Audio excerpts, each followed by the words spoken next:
ঢাকা শহরে সবথেকে বড় ভার্সিটির সামনে দাঁড়িয়ে আছে শ্রাবণ।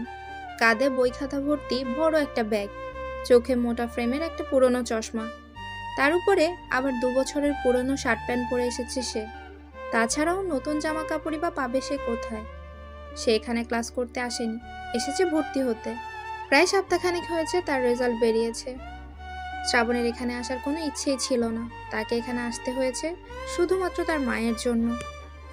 তার মা চায় যে তার ছেলে ঢাকা শহরে সবথেকে বড় ভার্সিটিতে পড়াশোনা করে ভালো রেজাল্ট করবে, একটা ভালো চাকরি করবে, এটাই। দারোয়ানের কথা শুনে অনেকটা ভয়ে চুপসে যায়, সে চুপ করে দাঁড়িয়ে থাকে। তখনই দারোয়ান আবার বলে উঠল, এসেছিস যখন তাহলে একটা চান্স নিয়েই দেখ। ভার্সিটির ভেতরে ঢুকে ডান দিকের প্রথম রুমটা প্রিন্সিপাল স্যারের, তুই সোজা তার কাছে চলে যা। শ্রাবণ কোনো কথা না বলে চুপচাপ দারোয়ানের বলা জায়গায় চলে যায়। শ্রাবণ চলে যাওয়ার পরে দারোয়ান জোরে জোরে হাসতে শুরু করলো আর বলতে লাগলো, কোথা থেকে আসে এইসব কে জানে? এর মতো একটা খ্যাত নাকি এত বড় ভার্সিটিতে পড়বে? এটা আজকে যাও, এর বাবা ভার্সিটির ছেলে মেয়ে কি জিনিস। এটা বলেই দারোয়ান আবার হাসতে লাগলো। এদিকে শ্রাবণ দারোয়ানের বলা জায়গায় চলে আসে। এতক্ষণ শ্রাবণ একটা জিনিস বেশ ভালো করে লক্ষ্য করেছে, তার দিকে ভার্সিটির সবাই কেমন করে যেন তাকিয়ে আছে আর নিজেদের মধ্যে কি সব বলা বলি করছে, মাঝে মাঝে আবার জোরে জোরে হেসে উঠছে। শ্রাবণ সেদিকে নজর না দিয়ে সামনে এগিয়ে যায়, কিন্তু সামনের রুমে প্রবেশ করে শ্রাবণ অনেক বড় সড়ো একটা শক খেয়ে যায়। কারণ দারোয়ান তাকে বলেছিল যে এটা প্রিন্সিপাল স্যারের রুম, কিন্তু এখানে তো অনেকগুলো মেয়ে বসে আছে। শ্রাবণ এতগুলো মেয়েদেরকে একসাথে দেখে ভয় পেয়ে যায়। সে রুম থেকে বের হতেই যাবে, তখনই মেয়েগুলোর মধ্যে একজন বলে উঠল, এই খ্যাত দাঁড়া, কোথায় যাচ্ছিস? শ্রাবণ ভয় পেয়ে দাঁড়িয়ে যায়, ভয়ে ভয়ে পেছনে ঘুরে দাঁড়িয়ে থাকে। কয়েকটা মেয়ে তার দিকে এগিয়ে আসে আর বলে, তুই কোন সাহসে এখানে এসেছিস? তোকে এখানে আসার অনুমতি কে দিয়েছে? শ্রাবণ অনেকটা ভয় পেয়ে যায় আর আস্তে আস্তে বলে, জি, আমি ভেবেছিলাম এটা প্রিন্সিপাল স্যারের রুম, তাই এখানে এসেছিলাম। সরি, ভুল হয়ে গেছে। তখনই মেয়েগুলোর মধ্যে একজন ঠাস করে থাপ্পড় বসিয়ে দিল শ্রাবণের গালে। শ্রাবণের মোটা ফ্রেমে চশমাটা নিচে পড়ে গেল। শ্রাবণ গালে হাত দিয়ে দাঁড়িয়ে রইল। এই ফাজলামি করিস আমাদের সাথে? এই রুমের বাইরেও তো বড় করে লেখা আছে যে এটা মেয়েদের কমন রুম। ইস, তোর গালে হাত দিয়ে আমার হাতটাও নোংরা হয়ে গেছে। তখনই ওদের মধ্য থেকে আরেকটি মেয়ে বলে উঠল, ঠিক বলেছিস, দেখ না গায়ের রং কি কালো, তার উপর আবার নোংরা জামা কাপড়। কি জানি কোথায় থেকে আসে এইসব খ্যাত। এটা বলেই সব মেয়েগুলো একসাথে হেসে উঠল। শ্রাবণের চোখ থেকে 2 ফোঁটা পানি গড়িয়ে পড়ল। সে তার হাত দিয়ে চোখের পানি মুছে নিল। এই অনেক হয়েছে, ছেলেটার চোখ থেকে পানি বেরিয়ে গেছে। ওকে এবার যেতে দে, না হলে দেখবি এখানেই ফিট হয়ে গেছে। আরে বাদ দে তুই, এইসব ওর নাটক। ও এখানে ভুল করে আসে নাই, এসেছিল আমাদেরকে দেখতে। এইসব ছেলেদের আমার ভালো করে চেনা আছে। এরপর মেয়েগুলো শ্রাবণকে অনেক কথা শোনাতে লাগলো। শ্রাবণ চুপচাপ সেই কথাগুলো হজম করতে লাগলো। এছাড়া আর কোনো উপায় নেই যে। এই খ্যাত, তুই এখনো এখানে দাঁড়িয়ে?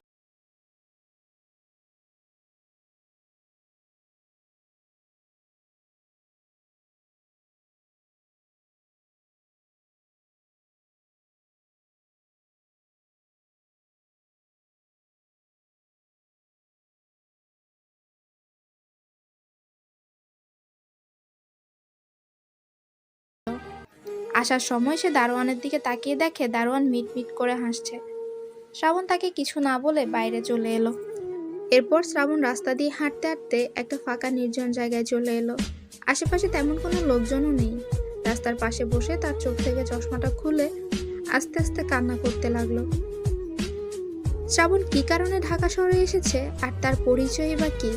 আসুন আগে আমরা তার পরিচয় জেনে আসি। ছেলেটার পুরো নাম শ্রাবণ আহমেদ ইমন। পরিবার বলতে বাবা আর মা, এই 3 জন মিলেই তার ছোটখাটো পরিবার। আত্মীয় স্বজন বলতে সবাই আছে, তবে তাদের সাথে যোগাযোগ নেই কারো।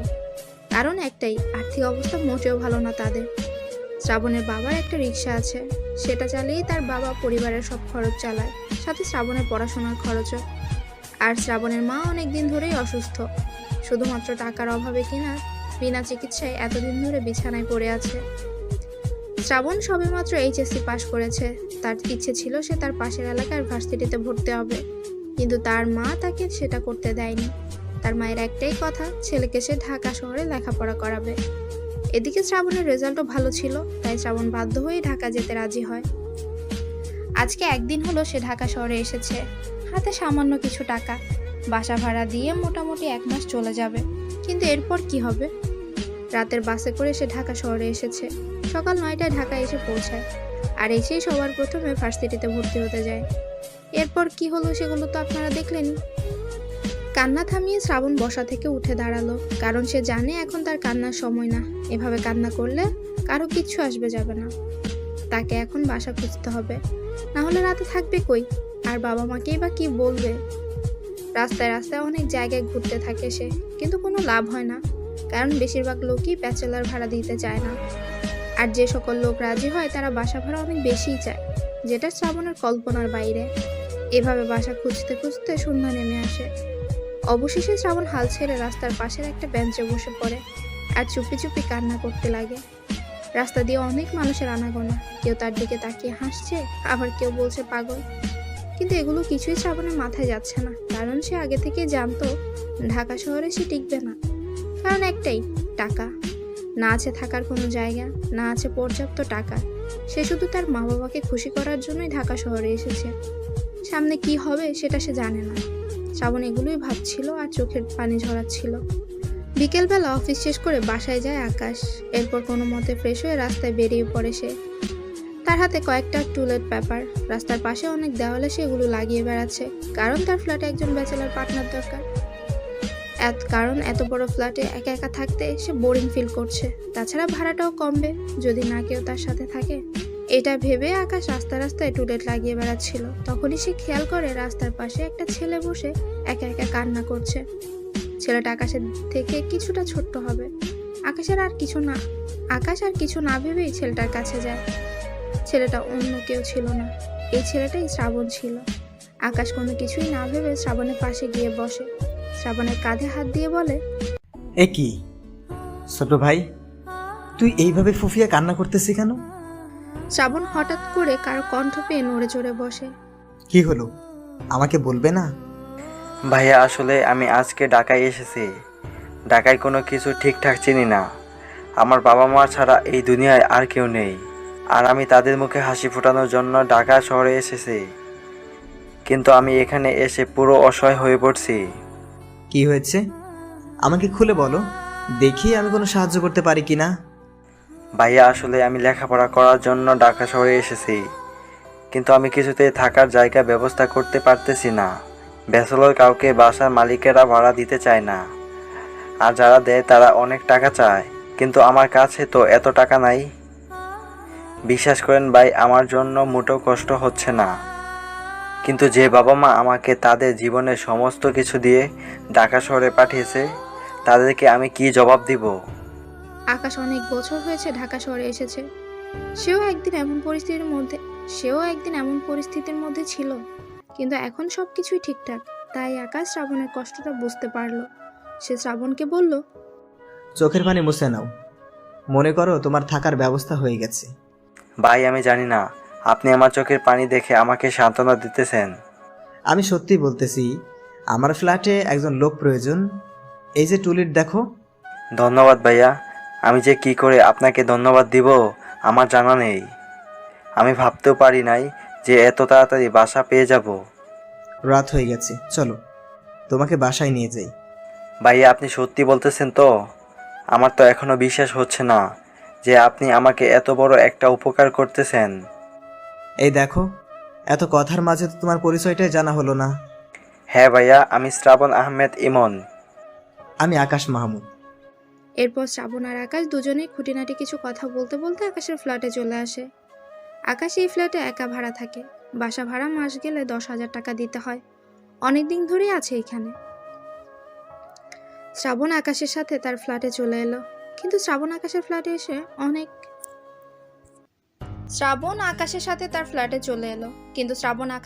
এসে অনেক অবাক হয়। কারণ একটাই, এর আগে সে কখনো তার এলাকার বাইরে আসেনি।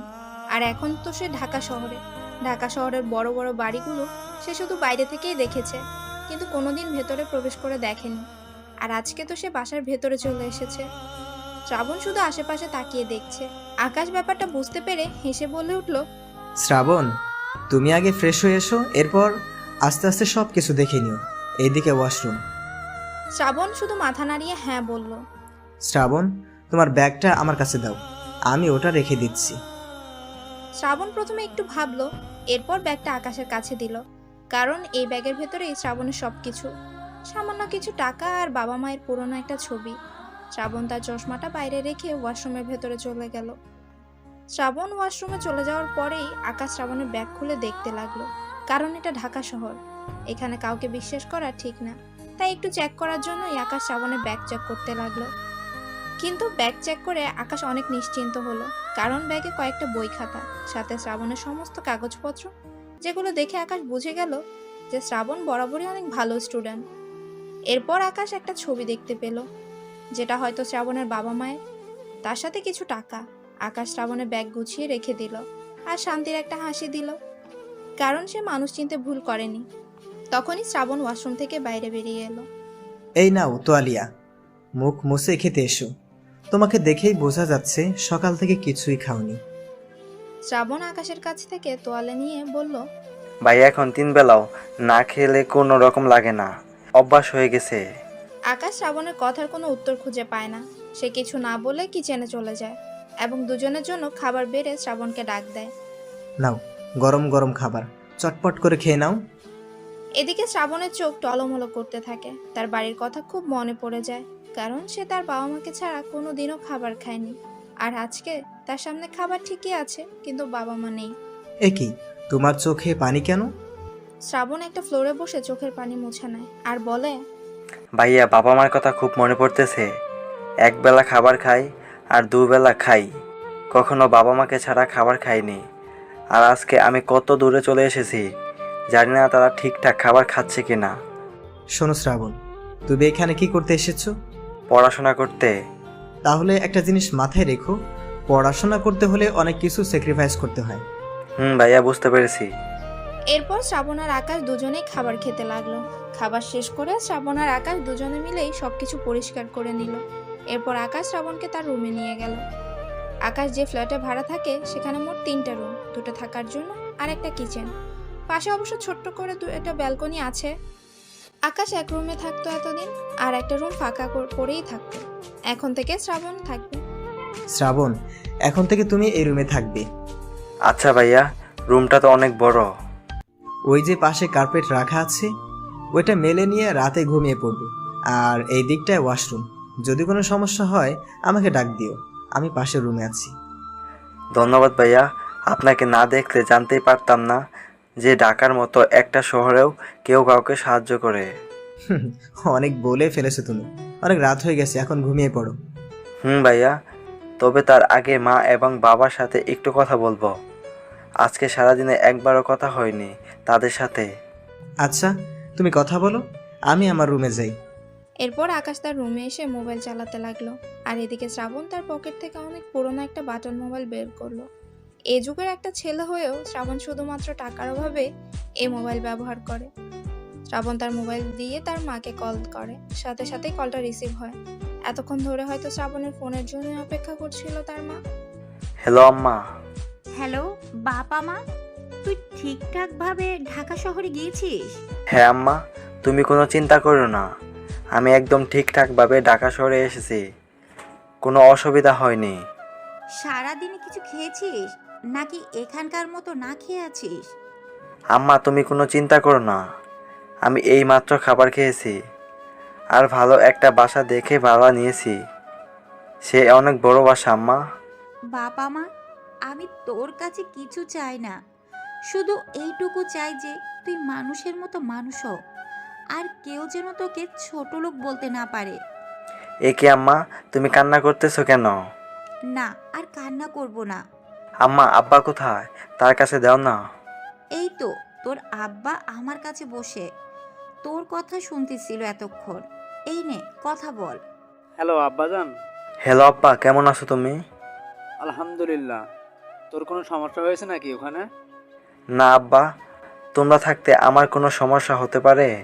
বাপ আমার, তোর যদি কোনো সমস্যা হয় আমাকে বলিস, আমি দরকার হলে দিনরাত এক করে রিক্সা চালাবো, তবুও আমার ছেলেকে মানুষের মতো মানুষ করব, যাতে কোনোদিন কেউ বলতে না পারে রিক্সা চালকের ছেলে রিক্সাওয়ালা। আব্বা, তোকে অনেক বড় হতে হবে। হ্যাঁ আব্বা। আচ্ছা আব্বা, ভালো থাকো আর মায়ের দিকে খেয়াল রেখো। ভালো থাকিস। এরপর শ্রাবণ তার ফোন কল কেটে দেয় আর আজকে সকাল থেকে সন্ধ্যা পর্যন্ত ঘটে যাওয়া সব কিছু চিন্তা করতে লাগলো। এদিকে দরজার আড়ালে দাঁড়িয়ে ছিল আকাশ। শ্রাবণের ফোনে কথা শুনে নিজের চোখের পানি আটকে রাখতে পারলো না। একটা ছেলে তার বাবা মাকে কতটা ভালোবাসে এটা সে আজকে না দেখলে বুঝতে পারতো না। আজকে আকাশেরও তার বাবা মায়ের কথা খুব মনে পড়তে লাগলো। পরের দিন সকালবেলা আকাশ ঘুম থেকে উঠে ফ্রেশ হয়ে শ্রাবণের রুমে যায়, কিন্তু শ্রাবণের রুমে গিয়ে দেখে শ্রাবণ তার সামনে কয়েকটা কাগজ রেখে নীরবে চোখের পানি ঝরাচ্ছে। আকাশ তাড়াতাড়ি করে শ্রাবণের কাছে গেল। শ্রাবণ আকাশকে দেখে তাড়াতাড়ি চোখের পানি মুছে ফেলল। শ্রাবণ, সকাল সকাল তুমি কান্না করতেছো কেন? ভাইয়া তেমন কিছু না। অনেক জোরাজুরির পরে শ্রাবণ কালকের ঘটনা সব খুলে বলল। কি হয়েছে আমাকে বলো, কি হয়েছে আমাকে খুলে বলো। এটা তুমি আমাকে আগে বলবা না? তোমার রেজাল্ট দেখেছো, A+।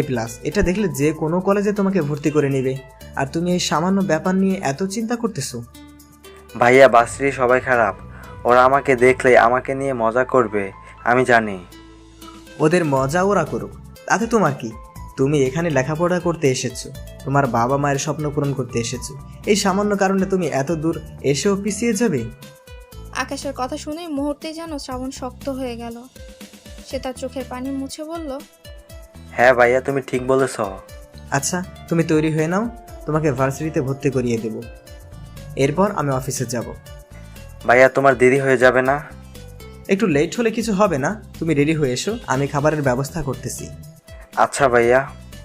এরপর সকালের নাস্তা বাসায় করে আকাশ আর শ্রাবণ ভার্সিটির উদ্দেশ্যে বেরিয়ে গেল। আকাশ শ্রাবণের মায়ের কথা অনুযায়ী সে ভার্সিটিতেই নিয়ে গেল। শ্রাবণ ভার্সিটির গেটের কাছে এসে আশেপাশে তাকিয়ে দেখছিল। তার ভেতরে প্রবেশ করতেই ভয় করছিল, কিন্তু আকাশ শ্রাবণকে নিয়ে ভেতরে সোজা প্রিন্সিপাল স্যারের রুমে নিয়ে গেল। ভার্সিটির সকলে আজকেও শ্রাবণকে দেখে হাসছিল, অনেক বাজে বাজে মন্তব্যও করছিল। প্রিন্সিপাল সাহেব প্রথমে শ্রাবণের দিকে কেমন করে যেন তাকাচ্ছিল, কিন্তু যখনই শ্রাবণের রেজাল্ট দেখলো তখনই প্রিন্সিপালের মুখে হাসি চলে এলো। সে শ্রাবণকে চেয়ারে বসতে বলল আর ভর্তির সব কাজ করতে লাগলো। একে একে সবকিছু কমপ্লিট হয়ে গেল। শ্রাবণ, তুমি চাইলে কালকে থেকেই ভার্সিটিতে আসতে পারো। জি স্যার, আমি কালকে থেকে বাসিতে আসবো। এরপর শ্রাবণ আর আকাশ দুজনেই ভার্সিটি থেকে বাইরে চলে এলো। শ্রাবণ, তুমি এখন বাসায় চলে যাও, আমি অফিসে যাই। আচ্ছা ভাইয়া। এরপর আকাশ একটা রিক্সা নিয়ে তার অফিসের দিকে চলে গেল। আর শ্রাবণ বাসায় না গিয়ে আশেপাশে ঘুরতে লাগলো, কারণ একটাই তাকে একটা কাজ খুঁজে পেতে হবে, তা না হলে ঢাকা শহরে থাকা অসম্ভব হয়ে পড়বে তার জন্য।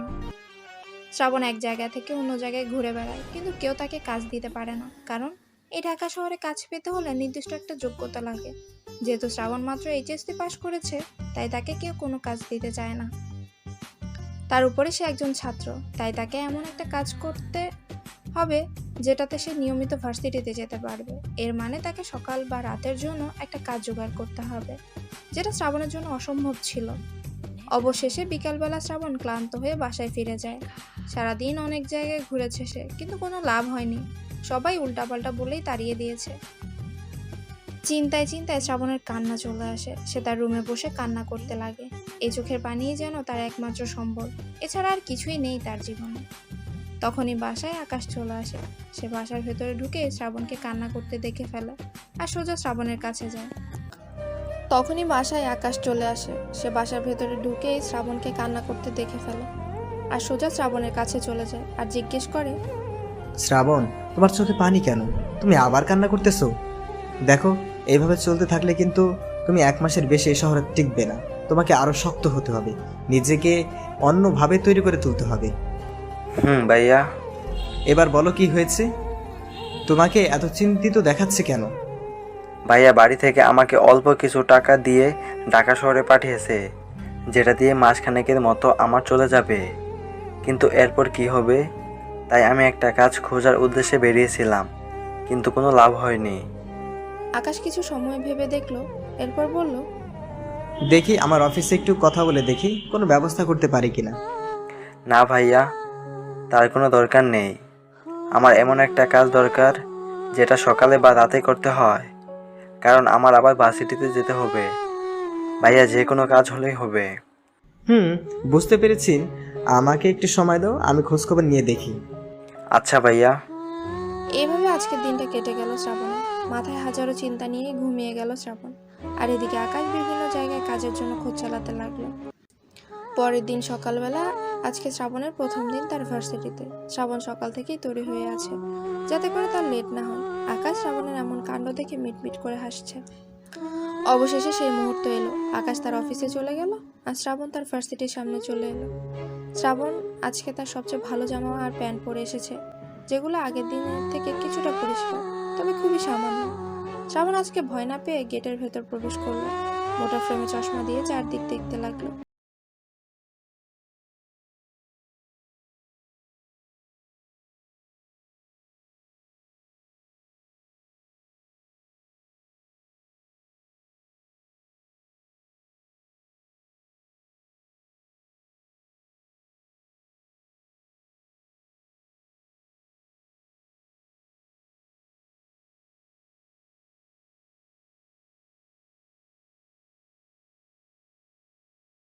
কলেজে পড়িস নাকি?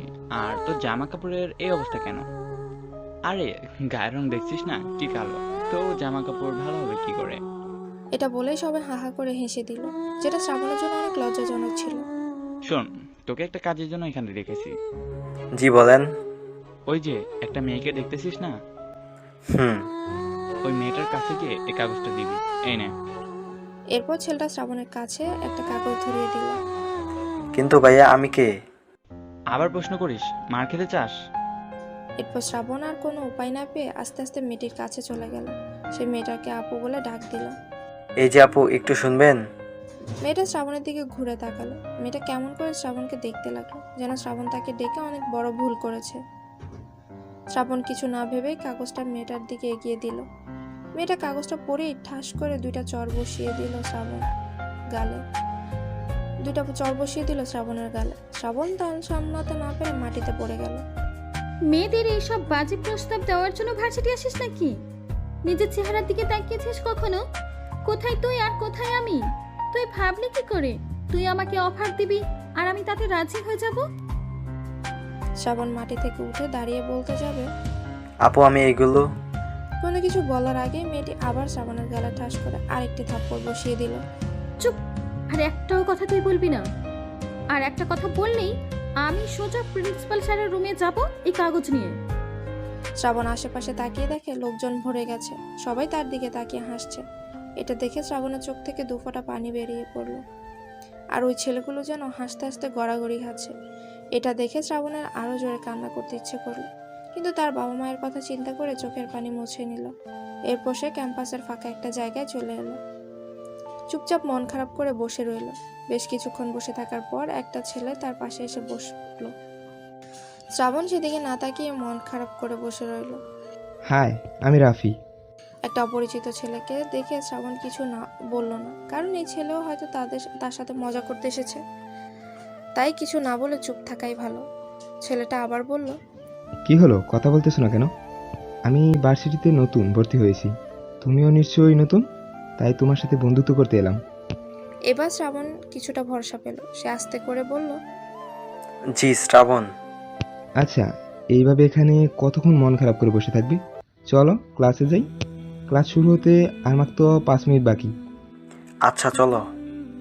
এরপর রাফিয়া শ্রাবণ ক্লাসের দিকে যেতে লাগলো। এর মধ্যে তারা আরো কিছুটা পরিচিত হয়ে নিল। রাফি ছেলেটা বাসা এই শহরেই, তার বাবা একজন বিজনেসম্যান। রাফি সকালে এসে শ্রাবণকে র্যাগিংয়ের শিকার হতে দেখে, তাই তার খুব মায়া হয় শ্রাবণের জন্য, যার কারণে সে শ্রাবণের সাথে এসে বন্ধুত্ব করে। শ্রাবণ আর রাফি একসাথে ক্লাসে প্রবেশ করে, কিন্তু শ্রাবণকে প্রবেশ করতে দেখে ক্লাসের সবাই জোরে জোরে চিল্লাতে বলতে লাগলো, মিস্টার খাদিস কাম, মিস্টার খাদিস কাম।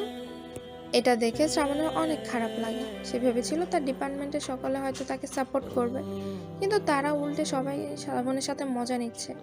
এটা দেখে শ্রাবণের চোখে পানি চলে এলো। রাফি সবকিছু দেখেও কিছু বলতে পারলো না।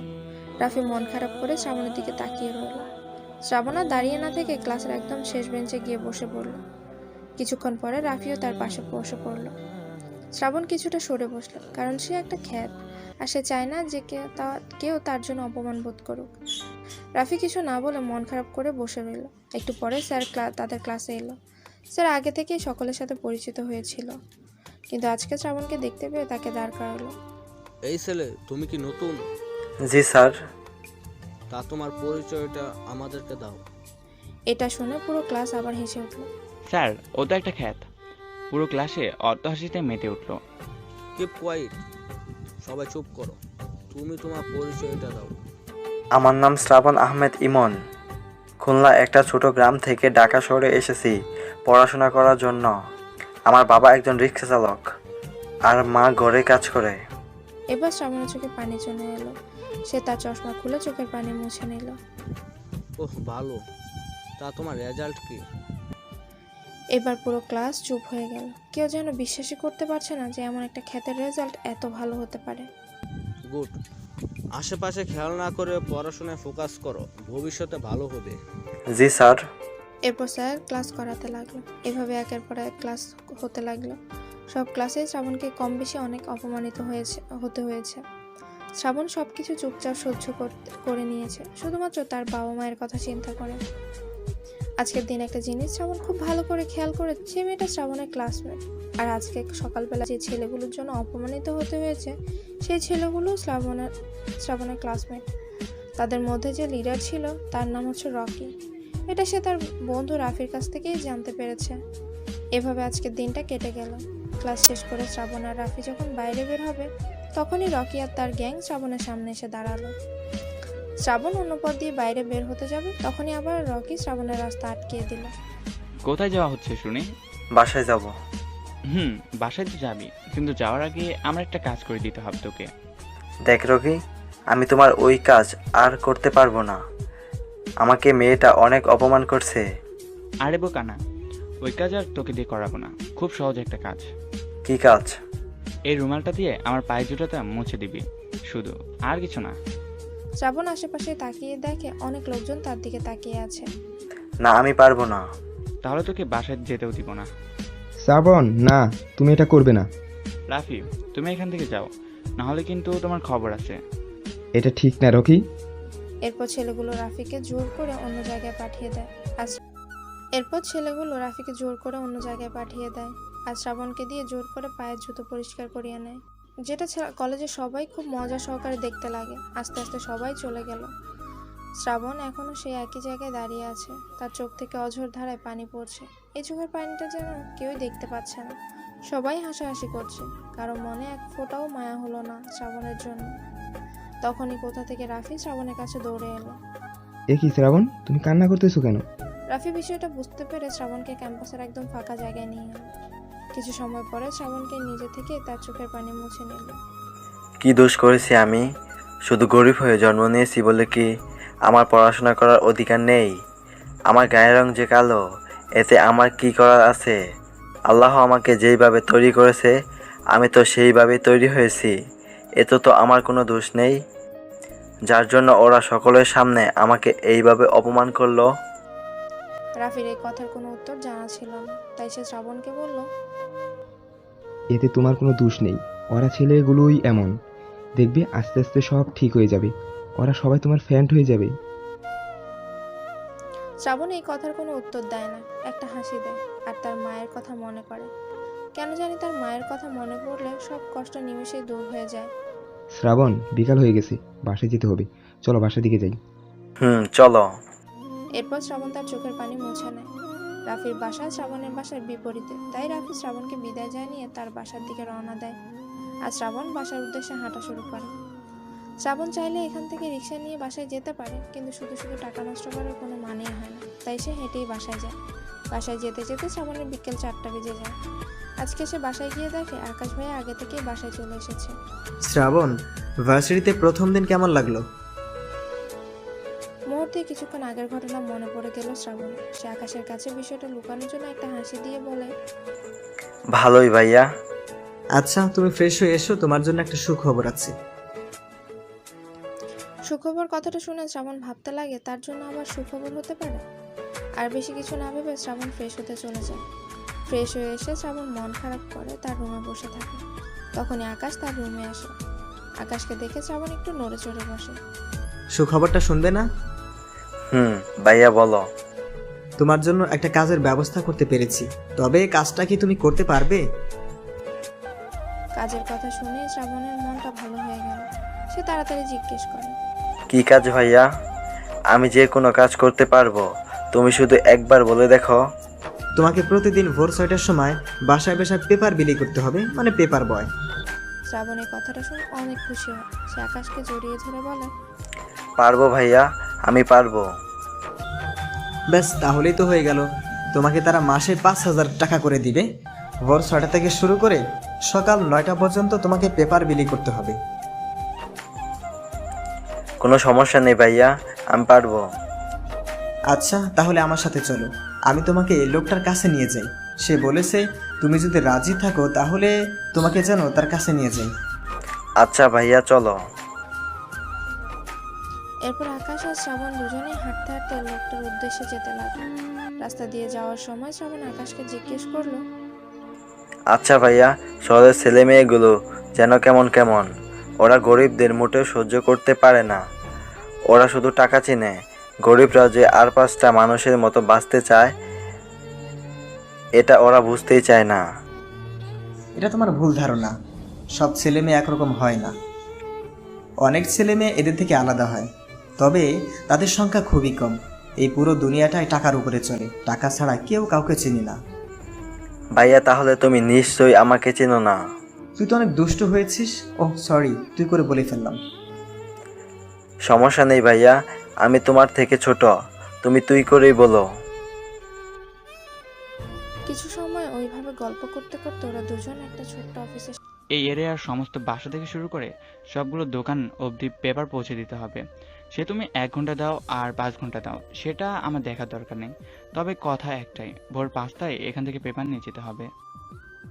একসাথে এতগুলো কথা শুনলেও সবকিছু শ্রাবণের মাথায় আটকে গেল। সে লোকটিকে মাথা নাড়িয়ে হ্যাঁ বলল। আচ্ছা ভাই, আমরা আসছি তাহলে। এসো। এরপর আকাশ আর শ্রাবণ পেপার হাউস থেকে বেরিয়ে এলো। ভাইয়া, লোকটা অনেক রাগী, তাই না?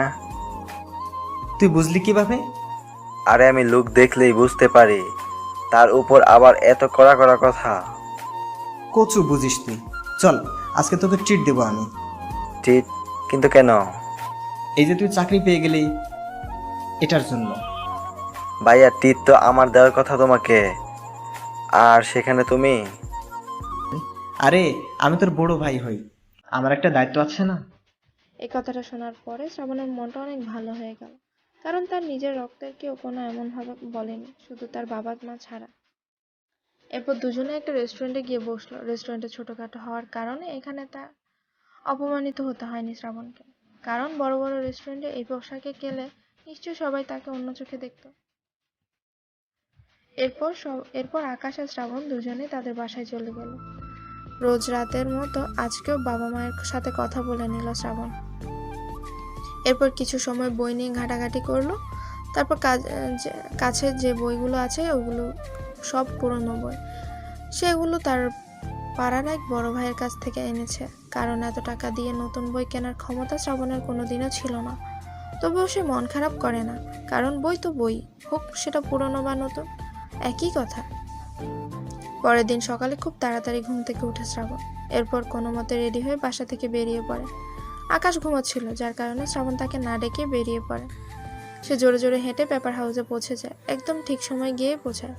লোকটা শ্রাবণকে ঠিক সময় আসতে দেখে মনে মনে অনেক খুশি হয়, কারণ আজ পর্যন্ত কোনো পেপার বয় এত সকালে আসেনি। লোকটা কিছু না বলে শ্রাবণকে পেপারে বান্ডিল ধরিয়ে দেয় আর সাইকেলটা দেখিয়ে দেয়। এরপর শ্রাবণ একটা হাসি দিয়ে বেরিয়ে পড়ে পেপার বিলি করতে। যেহেতু আজকে তার প্রথম দিন, তাই একটু অসুবিধা হচ্ছিল, কিন্তু শ্রাবণ এটাকে হ্যান্ডেল করে নেয়, কারণ এর আগে এমন অনেক ধরনের কাজ করেছে সে, তাই এই কাজটাও করতে তেমন কোনো অসুবিধা হলো না। তবে আজকে প্রথম দিন হয়, তার পুরো শরীর থেকে ঘাম বেরিয়ে যায়। বিলি করতে করতে সকাল 9টা বেজে যায়। সে সাইকেল পেপার হাউসে রেখে তাড়াতাড়ি বাসায় চলে যায়, কারণ এরপর তাকে আবার ভার্সিটি যেতে হবে। বাসায় এসে দেখে আকাশ ভাই অফিসে যাওয়ার জন্য তৈরি হচ্ছে। আকাশ শ্রাবণকে দেখে একটা হাসি দিয়ে বলে, কিরে, কেমন কাটলো প্রথম দিন? ভাইয়া, অনেক ভালো, কোনো সমস্যা হয়নি আমার। তা তো তোর ঘামে ভেজা শার্ট দেখলেই বোঝা যায়। আসলে ভাইয়া প্রথম দিন তো, তার উপর আবার জোরে জোরে সাইকেল চালিয়েছি। হয়েছে হয়েছে, কথা বলে সময় নষ্ট করিস না। ফ্রেশ হয়ে খাবার খেতে যা, বউ এসে রান্না করে রেখে গেছে। ভাইয়া। এরপর আকাশ তার অফিসের উদ্দেশ্যে বেরিয়ে গেল। আজ শ্রাবণও খাবার খেয়ে ভার্সিটির দিকে রওনা দিল। তবে ভার্সিটিতে আসতে আসতে আজকে একটু লেট হয়ে গেল। সে তাড়াতাড়ি করে ক্লাসের দিকে যেতে লাগলো, কিন্তু ক্লাসের সামনে এসে দেখে স্যার তার আগেই ক্লাসে ঢুকে পড়েছে। স্যার ভিতরে আসবো? হঠাৎ শ্রাবণের কণ্ঠ শুনে সবাই দরজার দিকে তাকায় এবং বিভিন্ন রকমের বিকৃত সাউন্ড করে, খেত, কাইল্লা, ছোট লোক ইত্যাদি ইত্যাদি। শ্রাবণ সেগুলো মুখ বুঝে সহ্য করে নেয় আর ক্লাসের একদম লাস্ট বেঞ্চে গিয়ে বসে পড়ে। রাফি ভেবেছিল শ্রাবণ আজকে আসবে না, তাই সে ফার্স্ট বেঞ্চে বসেছিল। অবশেষে শ্রাবণকে দেখতে পেয়ে সে একদম পিছে শ্রাবণের সাথে এসে বসে পড়ে। এ কি বন্ধু, তোমাকে আজকে এত টায়ার্ড দেখাচ্ছে কেন? না, এমনিতেই। শ্রাবণ চায় না তার ক্লাসের কেউ এটা জানুক যে সে একজন পেপার বয়। এটা যদি সবাই জানতে পারে তাহলে দেখা যাবে এটা নিয়েও তারা আরো অনেক বেশি মজা করবে। তাই সে এটা এড়িয়ে যায়।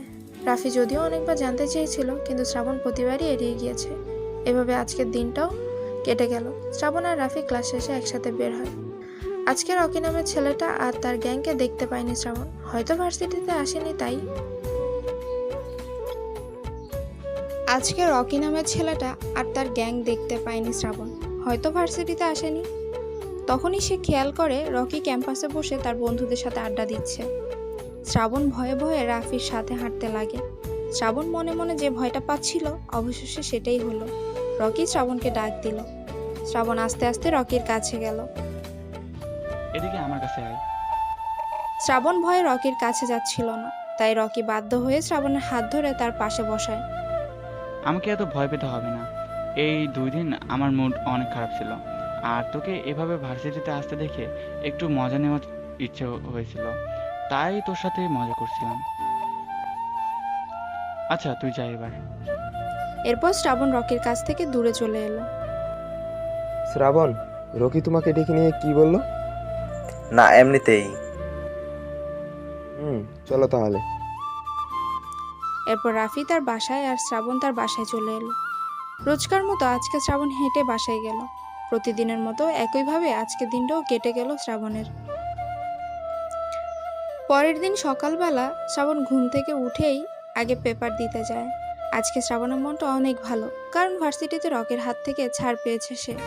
খুশি মনে সে আজকে তার কাজ করতে লাগলো, আর আজকে আগের দিনের তুলনায় কষ্টও কম হলো তার। পেপার বিলি করে এসে শ্রাবণ জামা কাপড় পরে রেডি হয়ে নিল। সে নিজেকে একবার আয়নার সামনে নিয়ে গেল, আর নিজেকে দেখে সে নিজেই হেসে দিল। পুরোনো একটা মোটা ফ্রেমের চশমা, অনেক দিনের নোংরা জামা প্যান্ট, নোংরা বললেও ভুল হবে, পুরোনো।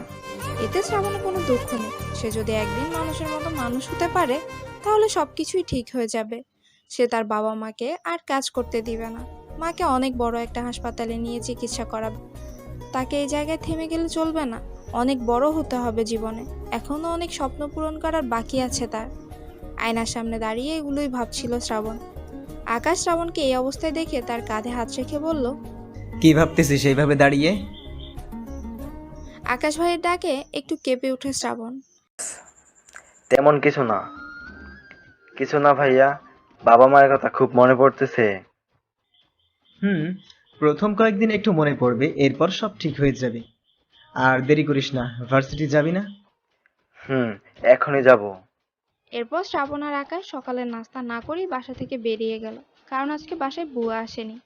এদিকে শ্রাবণের প্রচন্ড ক্ষুধা লেগেছিল, কারণ ভোরে ঘুম থেকে উঠেই কোনো কিছু না খেয়ে অনেকটা কাজ করতে হয়েছে তাকে। ক্ষুধা তো লাগারই কথা। সে তার প্যান্টের পকেটে হাত দিল, 10 টাকার একটা পুরনো নোট খুঁজে পেল। তার মুখের কোণে একটা হাসি ফুটে উঠল।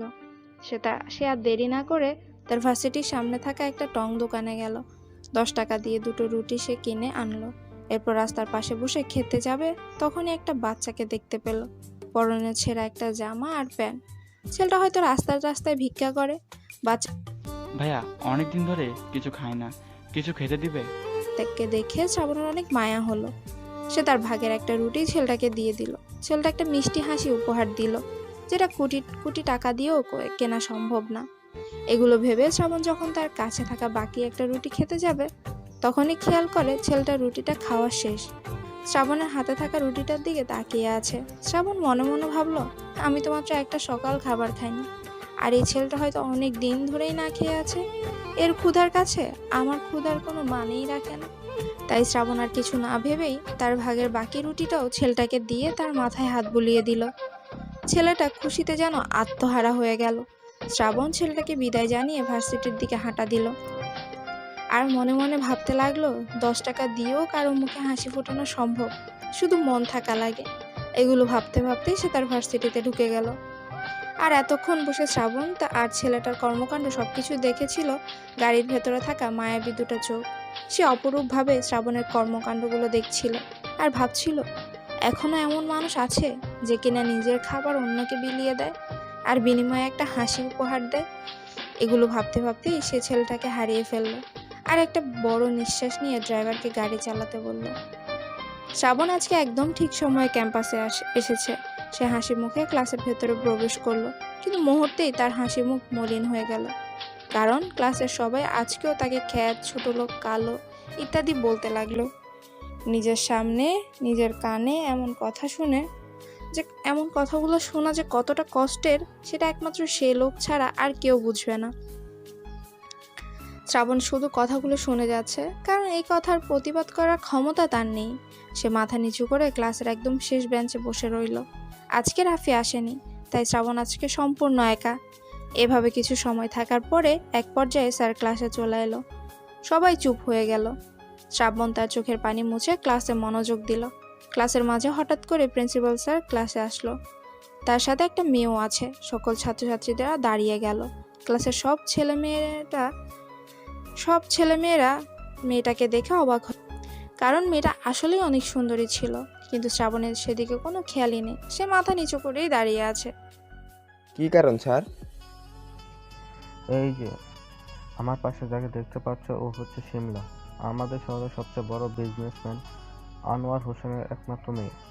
শিমলা আজ থেকে তোমাদের সাথে তোমাদের একই ক্লাসে পড়াশোনা করবে। ক্লাসের সবাই একসাথে ওয়েলকাম জানালো শিমলা নামের মেয়েটাকে। এরপর প্রিন্সিপাল স্যার ক্লাস থেকে চলে গেল, আর শিমলা নামের মেয়েটা বসার জন্য একটা সিট খুঁজতে লাগলো। ক্লাসের সব ছেলেরা তো তার পাশের সিট একদম শার্ট দিয়ে মুছে দিচ্ছে, যাতে করে শিমলা তাদের পাশে বসে। কিন্তু শিমলা সবাইকে অবাক করে দিয়ে শ্রাবণের পাশে গিয়ে বসে। কিন্তু শ্রাবণ এখনো মেয়েটার দিকে একবারও তাকায়নি।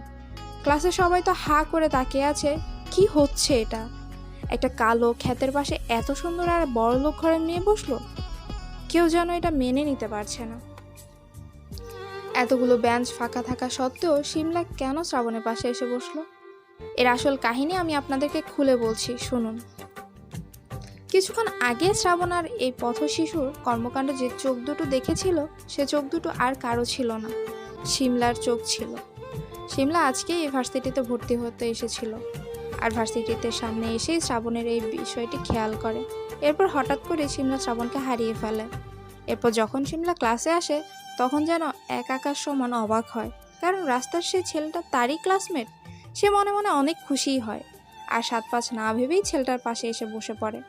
এটাই হচ্ছে আসল কাহিনী। এইভাবে আজকে সবগুলো ক্লাস শেষ হয়ে গেল, কিন্তু শিমলা একবারও ছেলেটাকে মাথা উঁচু করে তার দিকে তাকাতে দেখেনি। বিষয়টি বেশ মজার। আর শ্রাবণের পাশে কে বসেছে সেটা দেখার কোনো প্রয়োজন সে মনে করেনি। তাই শ্রাবণ মাথা নিচু করেই স্যারদের ক্লাস করেছিল।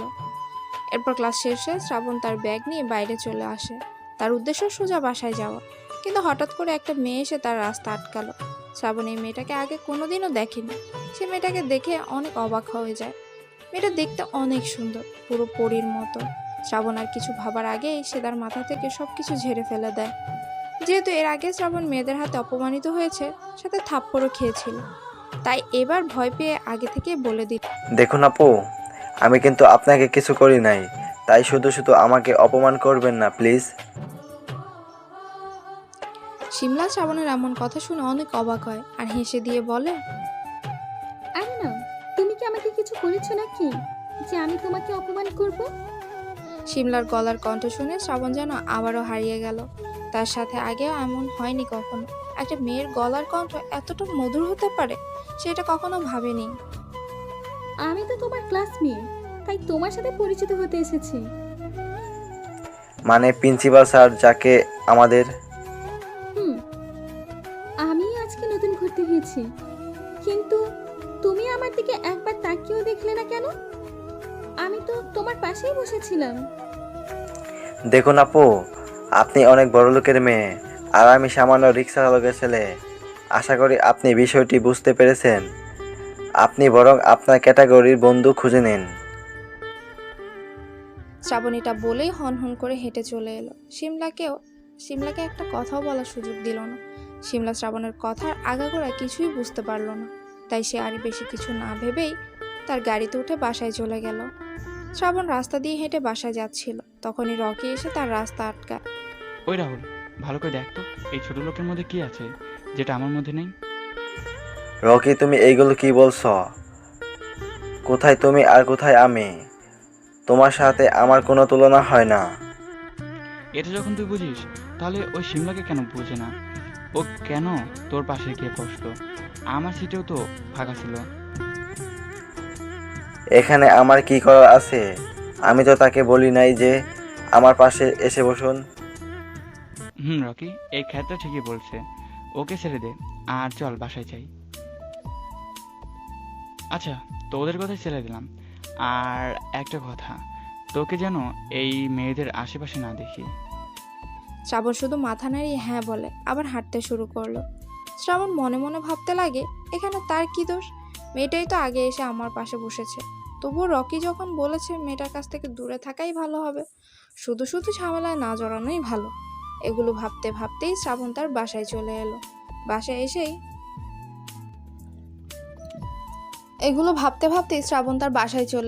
বাসায় এসে ফ্রেশ হয়ে আসে শ্রাবণ। এরপর কিচেনে গিয়ে খাবার খেতে লাগে। খাবার খাওয়ার সময় ওই বাচ্চাটার কথা খুব মনে পড়ে তার। কতদিন খেয়ে না খেয়ে কাটিয়ে দেয় ওরা। আর বড় লোকের ছেলে মেয়েরা খাবার নিয়ে কত কিছু করে, এটা খাবো না ওটা খাবো না ইত্যাদি ইত্যাদি। শ্রাবণ খাবার শেষ করে তার রুমের পাশে ব্যালকনিতে একটা বই নিয়ে বসে পড়ে, কিন্তু কিছুতেই যেন পড়ায় মন বসাতে পারছে না। বারবার শুধু সিমলা নামের মেয়েটার চোখের সামনে ভেসে উঠছে, বারবার তার কানে মেয়েটার বলা কথাগুলো ভেসে আসছে। এগুলো কি হচ্ছে শ্রাবণের সাথে? কিছুই বুঝতে পারছে না সে শুনেছে মানুষ যদি কোনো দিন প্রেমে পড়ে তাহলে নাকি তার এমন হয়। তাহলে কি? শ্রাবণ আর বেশি কিছু না ভেবে এইসব চিন্তা মাথা থেকে ঝেড়ে ফেলে দেয়, কারণ এটা কোনোদিনও সম্ভব না। কোথায় সিমলা আর কোথায় শ্রাবণ? আকাশ পাতাল তফাৎ। দেখতে দেখতে সন্ধ্যা হয়ে যায়। আকাশও বাসায় চলে আসে। বাসায় এসে আকাশ লক্ষ্য করে শ্রাবণকে আজকে একটু অন্যরকম লাগছে, কেমন যেন চেহারা একটু হাসি ফুটে উঠেছে। তাই আকাশ শ্রাবণের কাছে গিয়ে জিজ্ঞেস করলো, কিরে, কি করতেছিস? ওহ ভাইয়া, তুমি? কি আর করব, একটু বই পড়তেছিলাম। তা আজকে তোকে একটু খুশি খুশি লাগতেছে কেন? কই ভাইয়া, আমি তো এমনি থাকি সব সময়। হয়েছে, আমি জানি। তুই মন দিয়ে বই পড়, আমি আমার রুমে যাচ্ছি। আচ্ছা ভাইয়া। আকাশ শ্রাবণের রুম থেকে চলে যাওয়ার পরে শ্রাবণ তার পুরনো মোবাইল ফোনটা বের করে মাকে কল করে। আম্মা। বা আমায় বল। তোমরা সবাই কেমন আছো আম্মা? আমরা ভালো আছি, তোর চিন্তা করতে হবে না। তুই কেমন আছিস সেটা বল। আম্মা, আমি এখানে অনেক ভালো আছি। জানো, এখানে আমি একটা ভাইয়ার সাথে থাকি। সে খুব ভালো মানুষ। নিজের শরীরে যত্ন নিস বা। আম্মা, তুমি কি করতেছো এখন? রাতের খাবার রান্না করতেছিস? আব্বা কোথায়? আব্বার কাছে দাও তো, একটু কথা বলি। শ্রাবণের এমন কথায় তার মা চুপ হয়ে যায়, কারণ শ্রাবণ আব্বা যে এখন রাতেও রিক্সা চালানো শুরু করেছে, শুধুমাত্র শ্রাবণের কথা চিন্তা করে। কি হলো আম্মা, তুমি চুপ করে আছো কেন? আব্বা কোথায়? তোর আব্বা একটু বাহিরে আছে। আচ্ছা আম্মা, আব্বা এলে আমার কথা বইলো। এরপর শ্রাবণ ফোনটা কেটে দেয়। বাড়িতে তার মায়ের সাথে কথা বলে মনটা যেন আরো ভালো হয়ে গেল। এভাবে আজকের দিনটাও কেটে গেল শ্রাবণের। প্রতিদিনের মতো আজকেও ভোরবেলায় ঘুম থেকে উঠে সাইকেল নিয়ে বেরিয়ে পড়ে শ্রাবণ।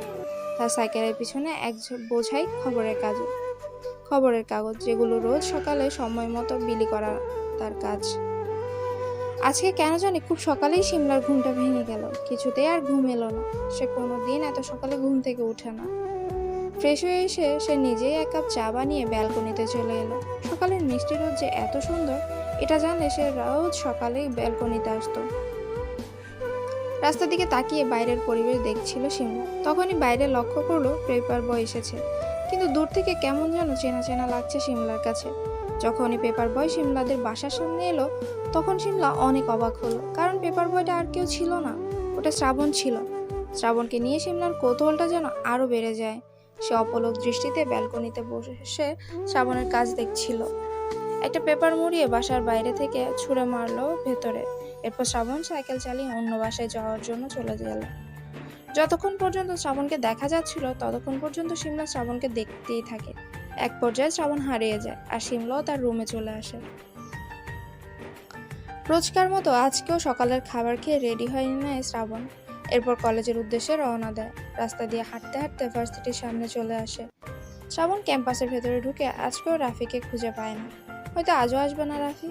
বেশ কয়েকটা দিন হলো ভার্সিটিতে ভর্তি হয়েছে সে, কিন্তু এখনো ভার্সিটির ক্যাম্পাসটা ভালো করে ঘুরে দেখা হয়নি। তাই সে আজকে ঠিক করেছে যে এখন পুরো ক্যাম্পাসটা ঘুরে দেখবে। যেভাবে শ্রাবণ অন্যদিকে তাকিয়ে হাঁটছিল, আর তখনই সে একটা মেয়ের গায়ের উপরে গিয়ে ধাক্কা খায়। মেয়েটা আর শ্রাবণ দুজনেই মাটিতে পড়ে যায়। মেয়েটা ভীষণ রেগে যায়, মাটি থেকে উঠে শ্রাবণের গালে ঠাস ঠাস করে থাপ্পড় বসিয়ে দেয়। শ্রাবণ তাল সামলাতে না পেরে একটু পিছিয়ে যায়। ভার্সিটি সবাই এই বিষয়টা দেখে বেশ মজা পেল। তারা সবাই আরো আগ্রহ নিয়ে বিষয়টা দেখতে লাগলো। তোর সাহস কি করে হয় আমাকে ধাক্কা দেওয়া? ছোট লোক কোথাকার! নিজের চেহারার দিকে তাকিয়ে দেখেছিস কখনো? কাল্লা ভূত একটা! তোকে তো ইচ্ছে করতেছে। আই এম সরি, আমি আসলে আপনাকে দেখতে পাইনি, না দেখে আপনার সাথে ধাক্কা খাই। তখনই মেয়েটার ফ্রেন্ডরা চলে এলো। তারা সবাই মেয়েটাকে জিজ্ঞেস করে, নাবিলা, কি হয়েছে তোর? এই ক্ষেতের সাথে দাঁড়িয়ে কি করতেছিস? নাবিলা নামের মেয়েটা সবকিছু খুলে বলল। তোর সাহস হয় কি করে নাবিলাকে ধাক্কা দেওয়ার? শালা ক্ষেত কোথাকার! কি নোংরা জামা কাপড়, দেখলেই তো বমি আসে। আমি বুঝতে পারি নাই, না দেখে ধাক্কা লেগে গেছে, দয়া করে আমাকে মাফ করে দিন। তখনই নাবিলার মাথায় একটা দুষ্টু বুদ্ধি আসে। সে শ্রাবণকে বলে, মাফ করতে পারি, তবে কি? তোকে সকালের সামনে কানে ধরে 10 বার উঠবস করতে হবে। না, এটা আমি করতে পারবো না। সামান্য একটা ধাক্কা লাগার কারণে এটা আমি করতে পারবো না। ক্ষেত আবার মুখে মুখে কথা বলে। আমি বলেছি বেশ, তোকে এটাই করতে হবে, না হলে আমি কিন্তু আমার ছেলে ফ্রেন্ডদের ডাক দিব। ওরা যে তোর কি হাল করতে পারে সেটা তোর কল্পনারও বাহিরে।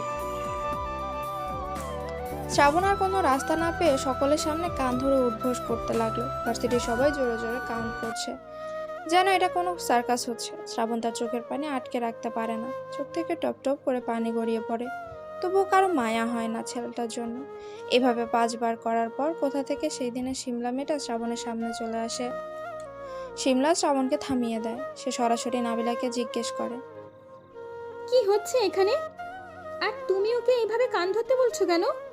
এই ক্ষেত আমাকে ইচ্ছে করে ধাক্কা দিয়েছে, তাই ওকে শাস্তি দিচ্ছি। ও আচ্ছা, এই ব্যাপার। মনে করো তুমি হঠাৎ কালকে আমার সাথে ধাক্কা খেলে, এরপর আমি বললাম যে তুমি আমাকে ইচ্ছা করে ধাক্কা দিচ্ছ, তখন যদি আমি তোমাকে কান ধরতে বলি তুমি কি ধরবে? নাবিলা মেয়েটা চুপ হয়ে যায়। তখনই পাশ থেকে একজন বলে ওঠে, কোথায় নাবিলা আর কোথায় এই ক্ষেত? তাহলে আমি যদি বলি কোথায় আমি আর কোথায় এই নাবিল? আমার বাবা শহরের সব থেকে বড় বিজনেসম্যান, আমার সাথে তো নাবিলা কোনো দিক দিয়েই চায় না, তার মানে নাবিলা কান ধরবে? এবার সবাই চুপ হয়ে গেল। পুরো কলেজ এতক্ষণ ধরে শিমলার কথা শুনছিল। সকলের মনে এবার একটু মায়া হলো শ্রাবণের জন্য। কারো কাছে কোনো উত্তর নেই এই প্রশ্নের।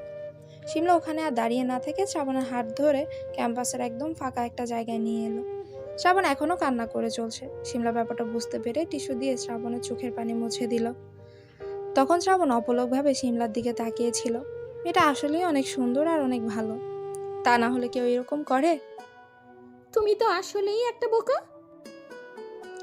হঠাৎ শিমলার মুখে এমন কথা শুনে শ্রাবণ একটু লজ্জা পায় আর জিজ্ঞেস সূচক দৃষ্টিতে তাকিয়ে থাকে শিমলার দিকে। শিমলা যেন চোখে চোখেই শ্রাবণের প্রশ্নটা বুঝে গেল। সে হেসে জবাব দিল, বোকা না হলে কেউ এইরকম সকলের সামনে কান ধরে? সামান্য একটা মেয়ের কথায় কেউ কান ধরে? বোকা কোথাকার! আমি খুবই সামান্য একটা পরিবার ছেলে। আমার কি ক্ষমতা আছে যে আমি ওই মেয়েটার কথা প্রতিবাদ করব? ক্ষমতা থাকার দরকার হয় না, একটু শক্ত হলেই হয়। তবে এখন আর সমস্যা হবে না। কেন সমস্যা হবে না কেন? এখন তোমার কাছে আমি চলে এসেছি, এইবার আর কেউ তোমাকে কথায় কথায় অপমান করতে পারবে না। আমি সবাইকে আটকে দিব, কেন আপনি এমনটা করবেন? কারণ তুমি আমার ফ্রেন্ড তাই। শিমলার মুখে ফ্রেন্ড কথাটা শুনে শ্রাবণের মনে একটা শান্তির জোয়ার বয়ে যায়। কেন এমনটা হয় সেটা তার জানা ছিল না। এখন কি এখানে এইভাবে বসে থাকবে, নাকি ক্লাসেও যাবে? ক্লাসের সময় হয়ে গেছে। চলুন। এরপর শিমলা আর শ্রাবণ একসাথে ক্লাসে প্রবেশ করে। পুরো ক্লাসের সবাই শ্রাবণের দিকে হাঁ করে তাকিয়ে আছে, যেন তারা ভূত দেখতে পেয়েছে। তাকিয়ে থাকারই কথা, কারণ তাদের ক্লাসের সব থেকে সুন্দর মেয়ে কিনা একটা কালো গরিব ছোট লোক ছেলের সাথে বন্ধুত্ব করেছে, আবার একসাথে ক্লাসে এসে এক বেঞ্চে বসেছে। সবাই অবাক হলেও একজন ভীষণ রেগে আছে। সে আর কেউ না, রকি। কারণ রকি মনে মনে শিমলাকে পছন্দ করে, আর সে এটা মেনে নিতে পারছে না যে তার পছন্দের মানুষ খ্যাত একটা ছেলের সাথে বসে আছে, আবার কথাও বলছে।